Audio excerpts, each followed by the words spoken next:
Evan, thank you for all the stuff you do for us. It makes me tired just thinking about you. You're also the only motherfucker I've ever seen ask the cops for directions to the bar.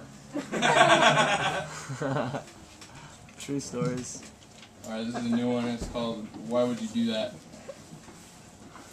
Sick in bed, I dreamed that you showed up at my house. You were laughing as you woke me up by rubbing your bare feet on my face. At first I was mad that you would come all that way just to do such a thing to me. Then it was even madder when I realized you had it. I guess I realized after I wrote this that I had that song Misty Blue by Dorothy Moore stuck in my head when I wrote it. Good song, check it out. It's called The Very Mention of Your Name. The very thought of you used to be flannel sheets, but baby, now it's fucking bed bugs. This one's called Any Old Piece of Shit. My boy won't talk to me. This is nothing new, he hasn't for years. His mother calls, says his wife has left him, that he has money trouble, ulcers, drinks too much. Moves to Montana or some goddamn place. Chip off the old block. Put the phone back in its cradle, pour myself a drink. Days blur together. This is nothing new, they have for years. I work so much that all my t-shirts are utility orange, no reason to buy the other ones. I see bubble levels in my sleep, work gloves, needle nose pliers. Hamburger helper has no idea what a help he is, man. Every night with a glass in one hand, goddamn spatula in the other, poised over the pan like a claw hammer.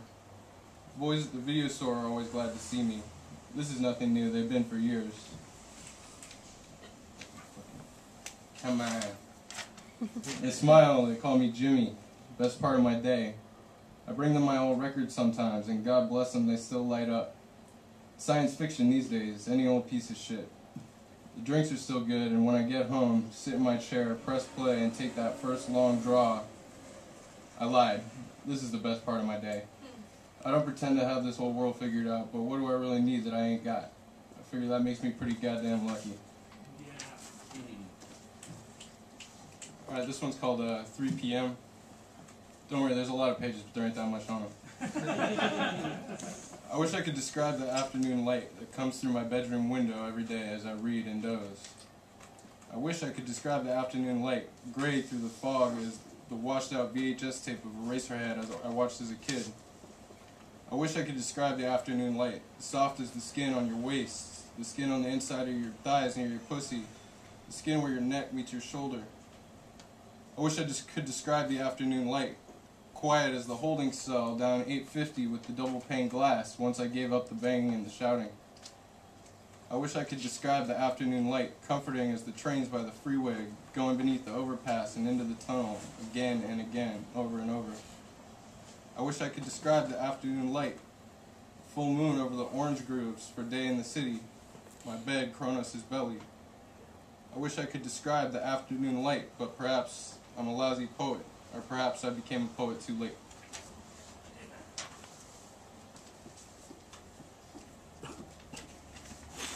I don't have to be that quiet. Yeah. Okay, you're there, alright. This one's called Poem About Breaking It, Entering number 3. I woke up on an overstuffed black couch, feeling like the last third of a 40-ounce Tastes in an apartment I didn't recognize. An old man in a silk bathrobe was yelling at me. "Who are you? What are you doing here?" His face was turning red, a vein bulged in his forehead. His wife stood slightly behind him to the left.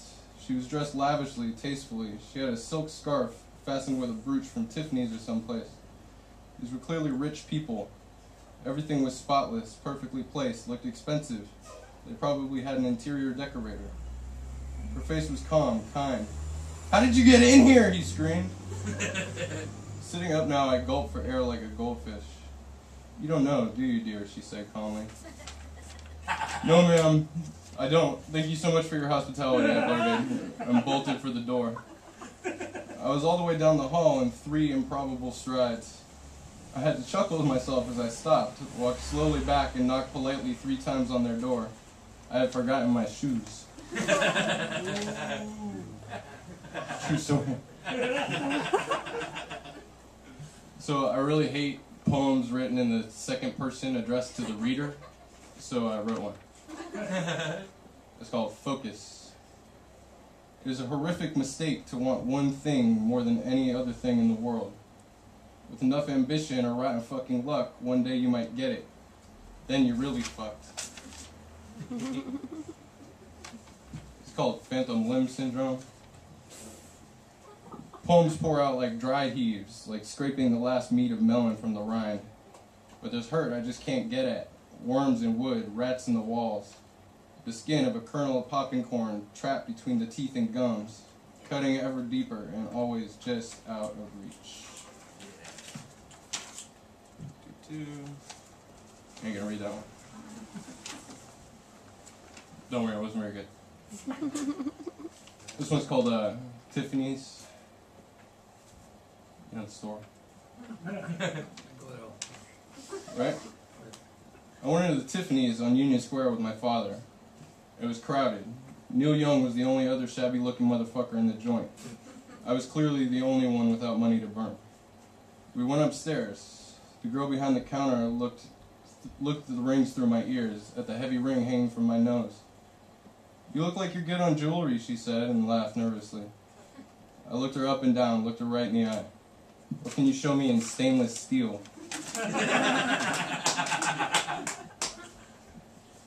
And this is an old one. You guys probably know about the aftermath, but I didn't when I wrote it, and I really like it, so this is my last one. It's called A Christmas Miracle. Yesterday was Christmas. A tiger escaped from its home at the zoo and ate a guy. Really? It mauled 2 more. The newspaper said it had not walked through the only door to its enclosure. There was also a 15-foot moat and a 20-foot wall. The tiger could not, the paper went on, jump that great a distance. So nobody knows, the paper says, how it got out. Its escape a mystery. Yeah!